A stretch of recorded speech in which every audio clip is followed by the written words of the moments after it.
예, 안녕하세요. 홍익희입니다.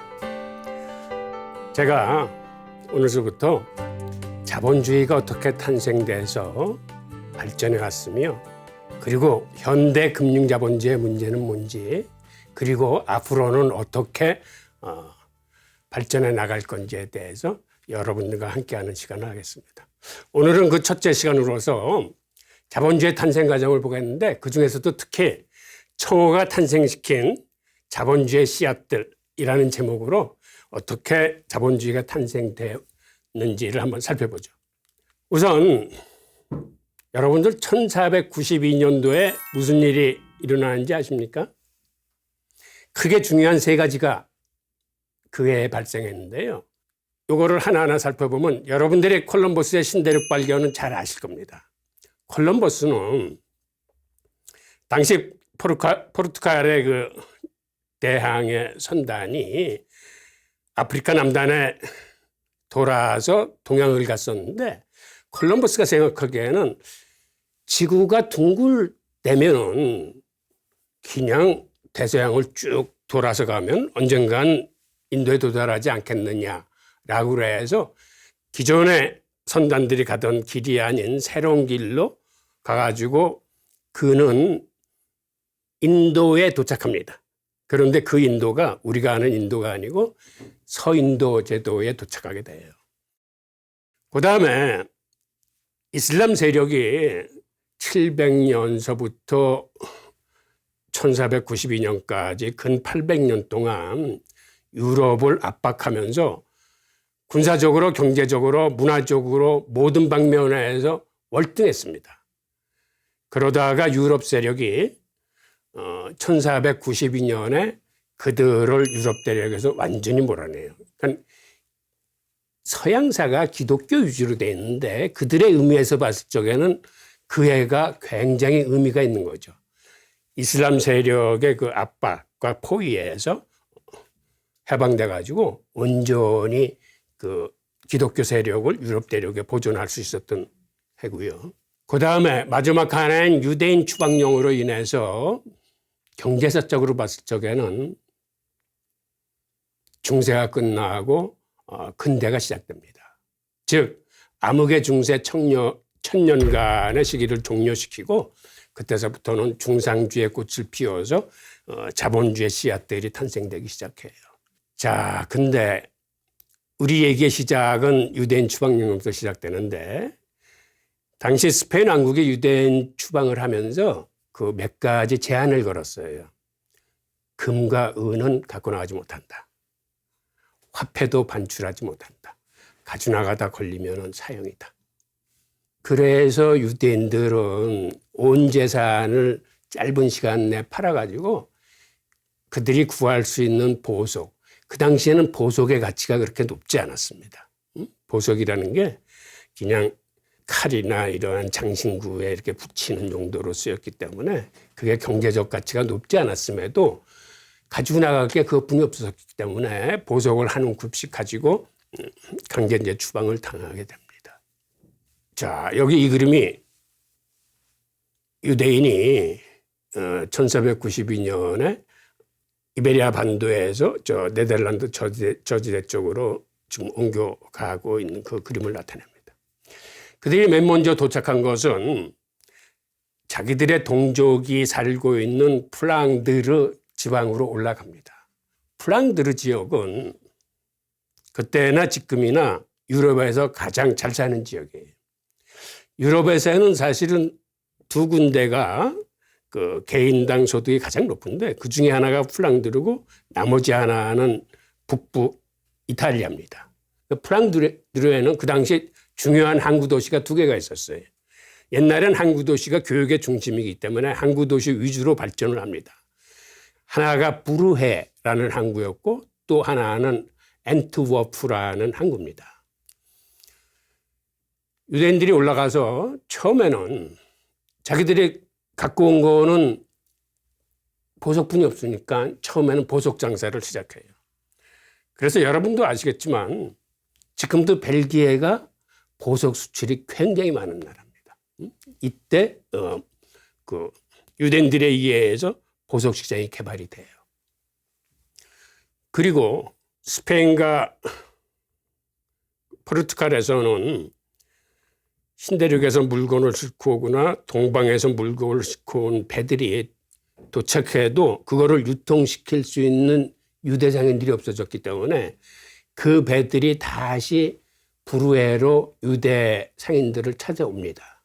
그래서 스페인에 들어갔던 그 교역 상품들이 이후에도 그 부르에나 안트워프로 들어와요. 그래서 유대인들이 그걸 유통시킵니다. 그런데 역사는 얄궂게도 부르헤를, 즉 백기를 수모를 시켜요. 그래서 항구의 기능을 잊어버려요. 그래서 유대인들이 이제는 대부분 다 엔트워프로 올라가요. 그래서 엔트워프는 유대인들이 올라가고 난 다음에 유럽 5대 도시 중에 하나로 굉장히 급성장을 하게 됩니다. 그리고 그 당시 유대인들이 그런 교육상품뿐만 아니라 설탕 산업을 주도했어요. 그 당시는 설탕이 굉장히 값나가는 그 첨단 상품이었었어요. 유대인들은 상강무역을 통해서 그 당시 이미 사탕수수 농장에 아프리카의 흑인 노예들을 투입하기 시작했어요. 그런데 엔트워프에서 무슨 일이 일어났냐면 1567명의 용병들이 반란을 일으켜요. 그래서 그 해에 엔트워프 시민 6,000명이 살해당하는데 거기에 유대인들도 많이 끼어 있었기 때문에 유대인들이 엔트워프에서 피난을 암스테르담으로 갑니다. 그 당시 암스테르담은 굉장히 척박한 저지대였었어요. 그 당시 인구 한 4만 명뿐이 안 되는 곳이었는데 유대인들이 들어가서 암스테르담을 다시 항구로서 재정비하면서 그 이후로는 암스테르담이 아주 급성장하게 됩니다. 그리고 1579년도에 네덜란드가 독립을 선언하면서 건국헌장을 발표했는데 거기에 종교의 자유를 선언해요. 그래서 유럽에 있던 유대인들이 종교적 박해를 받고 유대인들이 암스테르담으로 몰려들어요. 그래서 암스테르담 인구의 11%가 그 유대인들이었었어요. 그리고 1581년에는 네덜란드가 스페인으로부터 독립을 선언하고 독립전쟁이 시작될 뿐만 아니라 엔트워프를 스페인이 정복함으로써 그나마 거기 살던 그 유대인들이 거의 몽땅 시민의 절반 이상이 그 네덜란드 저지대로 이제 탈출을 합니다. 그래서 이제 프랑드르 시대는 끝나고 그 척박한 저지대에서 유대인들이 활동하게 돼요. 그런데 역사는 재미있는 것이 이렇게 아무것도 없고 살기 힘든 곳일수록 더 역동적으로 움직입니다. 그 당시 저지대는 사실은 바다였던 데를 간척해가지고 이렇게 메꿔 나갔기 때문에 대부분이 늪지대였어.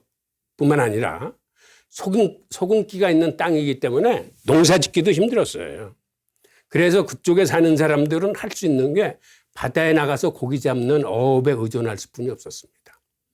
그만큼 살기 힘든 지역이었는데 12세기경서부터 그 암스테르담 하구에 뚝을 쌓아서 암스테르담을 간척하면서 그쪽에 이제 나름대로 이제 도시를 건설하기 시작해서 유대인들이 그 암스테르담에 갔을 적에는 그 당시는 항구로서의 기능을 제대로 작동하지는 못했는데 유대인들이 가서 이제 항구 프로젝트를 시작하면서 이제 항구로서의 기능을 키우기 시작합니다.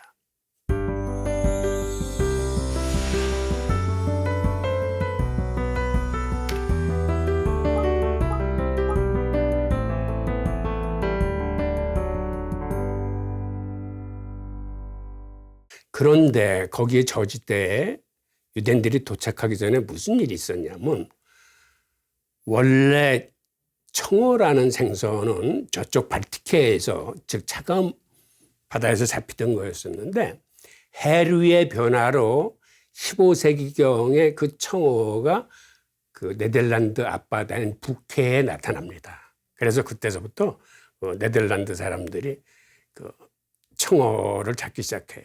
그런데 청어라는 놈은 잡은 다음에 이거를 금방 소금에 절이지 않으면 금세 상하기 때문에 배들이 가서 하루 이틀 조업하고 난 다음에는 고기가 상하지 않도록 급히 회항을 해야 돼. 그래서 많은 양을 잡지 못했어요. 그런데 빌렘 벨켄소라는 사람이 조그만 칼을 하나 개발해서 선상에서 청어의 내장을 제거해서 그거를 간수, 즉 바닷물을 졸여서 만든 짠물에 담그는 방법을 개발합니다. 그리고 이 사람이 그 칼로 시간당 한 2,000마리 정도의 청어를 처리를 해요. 그 이후 네덜란드 배들은 가득가득 만선을 하고 돌아올 수 있었어요. 고기가 상하지 않으니까. 그리고 육지에 와서 그 간수에 담았던 청어를 다시 그 소금에 염장을 시켜서 2차 처리를 하면 그 청어는 1년 이상 상하지 않고 유통될 수 있었어요. 그러니까 당시에는 냉장고가 없던 시절이기 때문에 청어의 인기가 굉장히 높았습니다. 그런데 유대인들이 와서 보니까 그렇게 절임 청어를 만드는데 이 사람들이 소금을 어디서 받았었냐면 그 독일 북부에 있던 한자 상인들이 제공해 주는 암염에다 청어를 절이고 있었어요. 근데 유대인들 눈에는 자기들이 살았던 스페인 지역에 북부 스페인의 바스크 지역이라고 있는데 그 사람들이 그 대구잡이를 하면서 대구를 말리거나 혹은 소금에 절여서 먹었는데 생선은 절임 생선이 말린 생선보다 더 맛있어요. 그러다 보니까 사람들이 절임 대구를 선호를 하는데 근데 문제는 그 당시 소금이 굉장히 비쌌어요.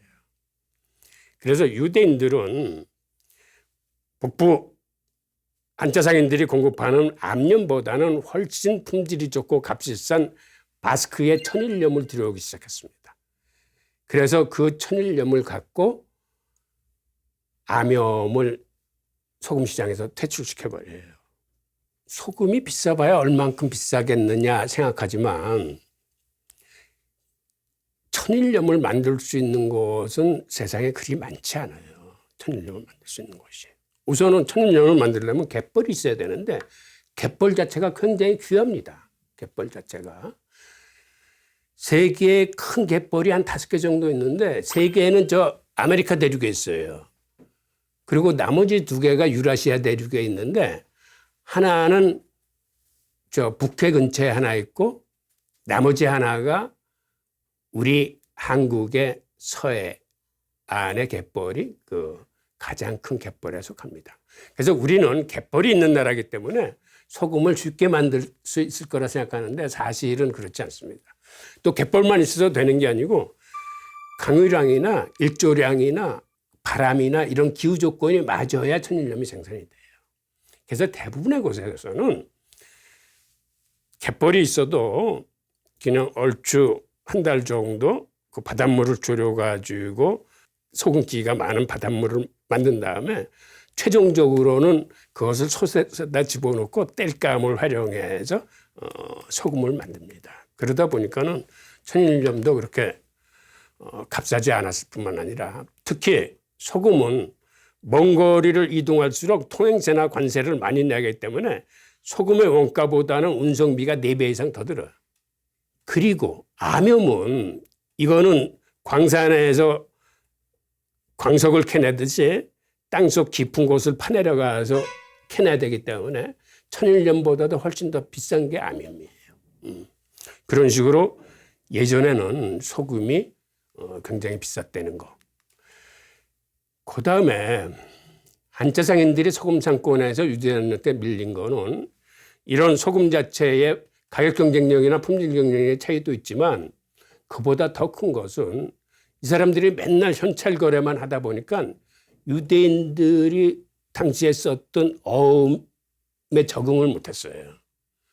그러니까 결국 유동성에 몰려가지고 파산한 꼴이 되는데, 당시에 소금값이 청어 가격보다는 훨씬 비쌌기 때문에 소금을 장악한 유대인들이 자연스럽게 절임 청어 산업도 독점화합니다.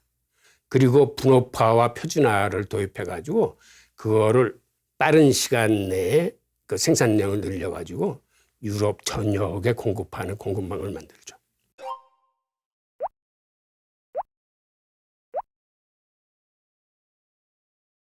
자, 유대인들은 이런 식으로 소금 시장을 장악하면서 절임 청어 산업까지 주도하게 되면서 그들의 자본주의 역사는 시작하게 됩니다. 오늘은 여기까지고요. 어떻게 그들이 이 청어 산업에서 그 다음에는 화물선 제작과 유통을 장악하게 됐는지 그 과정을 다음 시간에 계속하도록 하겠습니다. 자, 감사합니다.